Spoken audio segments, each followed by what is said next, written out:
Assalamualaikum warahmatullahi wabarakatuh. Waalaikumsalam warahmatullahi wabarakatuh. Alhamdulillahirabbil alamin wa bihi nasta'inu ala umuri dunya waddin. Wassalatu wassalamu ala asyrofil anbiya'i wal mursalin sayyidina wa maulana Muhammadin wa ala alihi wa sahbihi. Oke, selamat pagi teman-teman. Pagi, Pak. Apa kabar semuanya? Baik, Semoga dalam nama Allah Subhanahu wa taala. Amin. Sebelumnya saya cek kehadiran, apakah ini hadir semua? Di mana? Hadir, Pak. Semuanya, Pak. Alhamdulillah ya. Amin. Harusnya bilang alhamdulillah karena kita semua masih diberikan nikmat sehat, sehingga kita semua adalah bisa berkumpul belajar bersama untuk mempelajari materi kita pada pagi hari ini. Oke. Tidak panjang lebar, langsung saja ya. Bapak ini ingin menjelaskan pada bab 5 ini tentang ibadah kurban.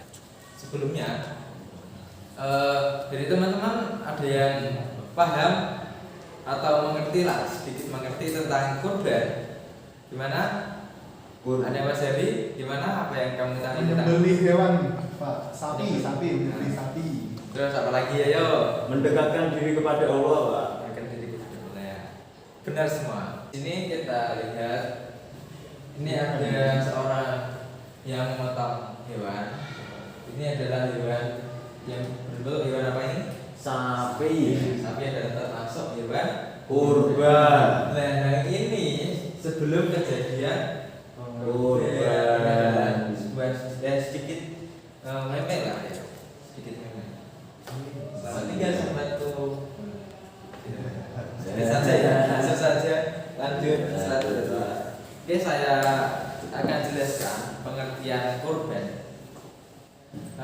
Pengertian kurban. Kurban menurut bahasa itu berasal dari bahasa Arab dari kalimat korban yang berarti mendekat atau dekat, ya, dekat.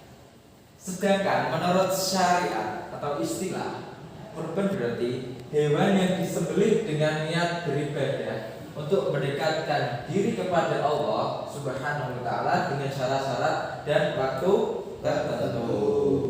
Jadi kurban itu menyembelih hewan kurban dengan niat untuk mendekatkan diri kepada Allah dengan syarat-syarat dan waktu tertentu. Selanjutnya ada hukum berkurban. Hukum berkurban itu ada berapa? Ada yang tahu? Ada? Dua. Sebagian ulama ada yang berpendapat bahwa kurban itu wajib. Kenapa? Kok para sebagian ulama itu berpendapat wajib itu? Karena ada alasannya yang mengatakan bahwa dalam surat firman Allah surat Al-Kautsar ayat 1 sampai 2 yang berbunyi Inna a'tainakal kautsar fasholli li rabbika wanhar. Yang artinya sesungguhnya kami telah memberi engkau ya Muhammad akan kebajikan yang banyak, sebab itu sembahyanglah engkau pada hari raya haji karena Allah dan sembelihlah hewan kurbanmu. Dari sini dapat kita ambil hukum kurban yaitu wajib, ya, karena di sini bersifat perintah untuk berkorban. Wanhar dari amar yang berarti perintah berkorban, maka sembelihlah hewan kurban. Selanjutnya, sedangkan ulasan ulama yang berpendapat bahwa hukum berkorban adalah sunnah muakkad, yaitu pada sabda Rasulullah Shallallahu Alaihi Wasallam bunyi umirtu bin nahri wa huwa sunnatul lakum rawahu at-Tirmidzi, yang artinya aku diperintahkan berkorban dan korban itu sunnah muakkad. Jadi hukum berkurban itu menjadi wajib bagi orang-orang yang Mampu. bernadar. Bisa ya berikan contoh ya. Bapak ini adalah seorang yang sedang kehilangan motor. Motor. Saya itu bernadar. Ya. Jikalau motor saya kembali,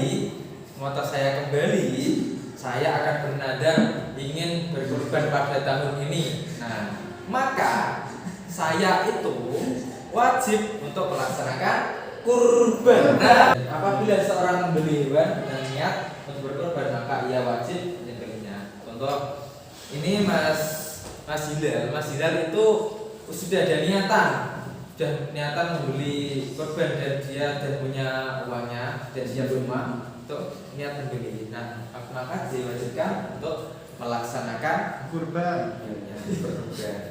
Nah, selanjutnya saya akan Bapak ini menjelaskan sejarah berkurban. Di dalam Al-Quran telah terdokumentasikan secara nyata ketika Nabi Ibrahim alaihissalam bermimpi menyembelih putranya yang bernama Nabi Ismail sebagai persembahan kepada Allah Subhanahu wa taala. Mimpi itu kemudian diceritakan kepada putranya yang bernama tadi siapa? Putra Nabi Ibrahim, Nabi Ismail. Dan setelah mendengar cerita itu, ia langsung meminta agar sang ayah untuk segera melaksanakan perintah Allah Subhanahu wa taala sesuai yang dialami dalam mimpinya Nabi Ibrahim itu, karena dia ini benar-benar datang dari Allah Subhanahu wa taala. Sebagaimana firman Allah pada surat As-Saffat ayat 102 yang berbunyi, "Falamma balagha ma'ahu sa'ya qala ya bunayya inni ara fil manam anni adbahuka fanzur." Al-ayat yang artinya Ibrahim berkata, "Wahai anakku, sesungguhnya aku melihat dalam mimpi bahwa aku menyembelihmu. Maka pikirkanlah apa pendapatmu tentang mimpi ini." Dia menjawab, "Hai bapakku, kerjakanlah apa yang diperintahkan kepadamu. Insya Allah engkau akan mendapat itu termasuk orang-orang yang sabar." Dalam firman Allah ini, Nabi Ismail itu untuk yakin bahwa ayahnya Nabi Ibrahim itu mempunyai perintah untuk melaksanakan kurban menyembelih beliau Nabi Ismail.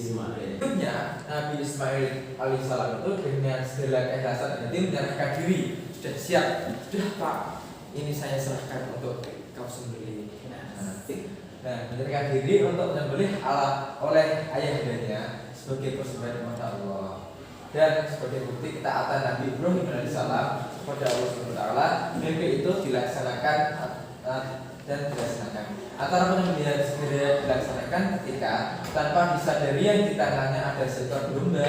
Firman Allah Subhanahu wa taala yang berbunyi ayat Quran surah As-Saffat ayat 7 yang berbunyi, "Inna hadzal huwal bala'ul mubin wa fadainahu bi dzibhin 'adzim." Yang artinya sesungguhnya ini benar-benar ujian yang nyata dan kami tebus anak itu dengan sesungguhnya yang besar. Jadi ketika sudah yakin, Nabi Ismail itu sudah yakin dan Nabi Ibrahim itu sudah yakin bahwa ini adalah perintah Allah, maka dilaksanakanlah kurbannya itu. Nabi Ismail sudah siap-siap, tapi tibalah muncullah domba dari surga yang muncul sebagai gantinya Nabi Ismail. Ini adalah menguji bahwa bagaimana seberapa ketakwaan keyakinan Nabi Ibrahim dan Nabi Ismail. Ada waktu dan tempat penyembelihan hewan kurban. Waktu yang ditetapkan untuk penyembelihan kurban yaitu sejak selesai sholat Idul Adha yang tepatnya pada 10 Dzulhijjah. Sebelumnya teman-teman, kalau sholat Idul Adha itu tanggal berapa? Ayo, Idul Adha itu tanggal 10 Dzulhijjah. 10 Dzulhijjah sampai. Nah, kalau pelaksanaannya itu boleh dilaksanakan setelah sholat Idul Adha sampai dari tasyrik atau disebut tanggal 11, 12, 13 bulan Dzulhijjah. Sabda Rasulullah SAW bersabda, "Man kana dzalika qabla an tusalliya falyadbah makana ukhra." Barang siapa yang menyembelih hewan kurban sebelum kita mengerjakan sholat, maka hendaklah ia menyembelih yang lain sebagai gantinya.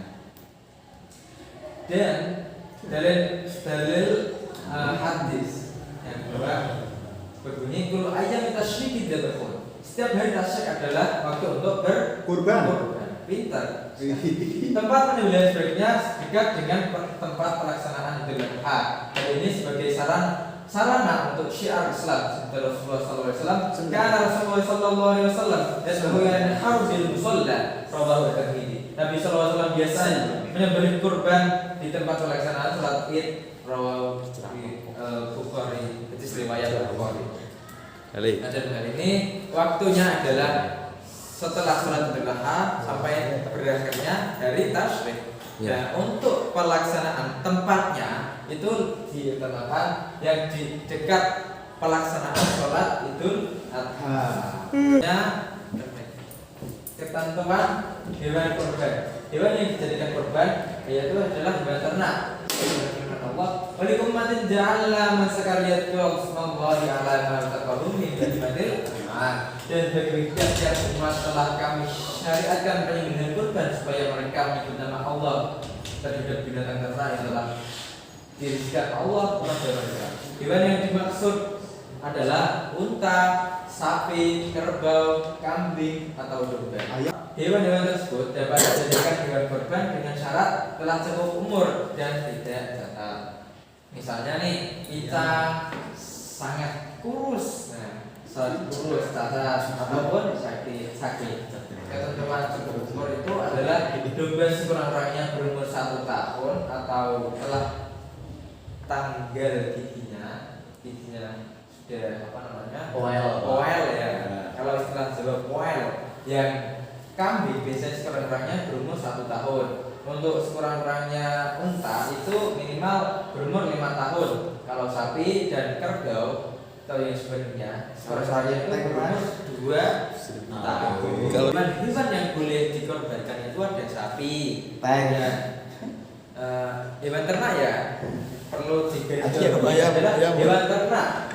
Ayam Pak. Nah, hewan ternaknya itu ada ketentuannya. Dalam Al-Quran firman Allah surat Al-Qasas ayat 34. Itu yang berupa sapi, Unta. ya sesuai ketentuan ya. Sapi, unta, kerbau, kambing. Nah, hewan yang sah untuk dikorbankan adalah hewan yang tidak cacat, baik karena pincang, sangat kurus telinganya, putus ekornya, atau karena sakit sebagaimana hadis arba'un la tujzi'u fil adha.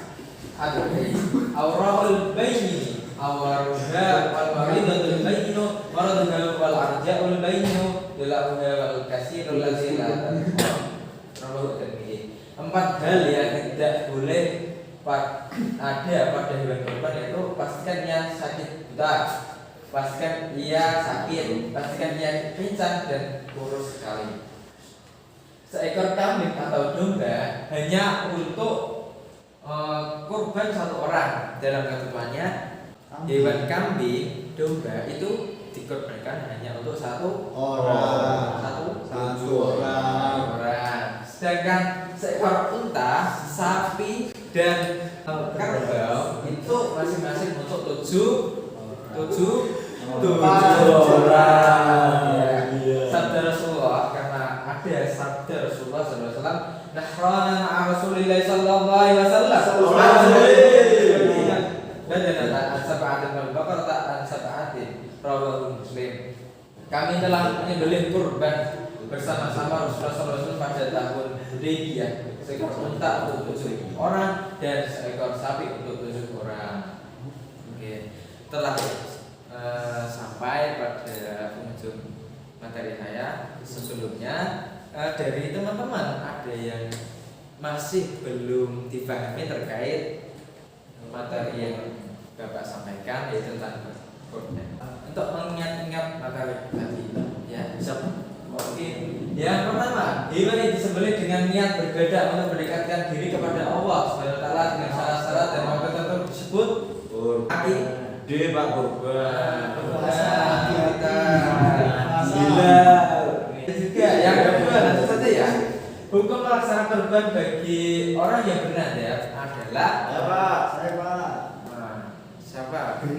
Bilal. Wajib Pak. B. Lanjut ketiga itu waktu pelaksanaan kurban ialah tanggal 10 sampai 12, 13. 13. bulannya. Julhijjah Bapak. Ya sekiranya berkurban adalah mendekatkan diri kepada beribadah yang merupakan bentuk mendekatkan diri kita kepada Allah Subhanahu wa taala atas rasa syukur kita terhadap nikmat Allah yang telah diberikan kepada kita sebagai wujud bentuk sosial. Kita peduli sosial bahwa kita harus mementingkan orang lain juga, tidak hanya mementingkan diri sendiri. Nah, sekian yang bisa Bapak sampaikan. Untuk pertemuan berikutnya, teman-teman bisa dipahami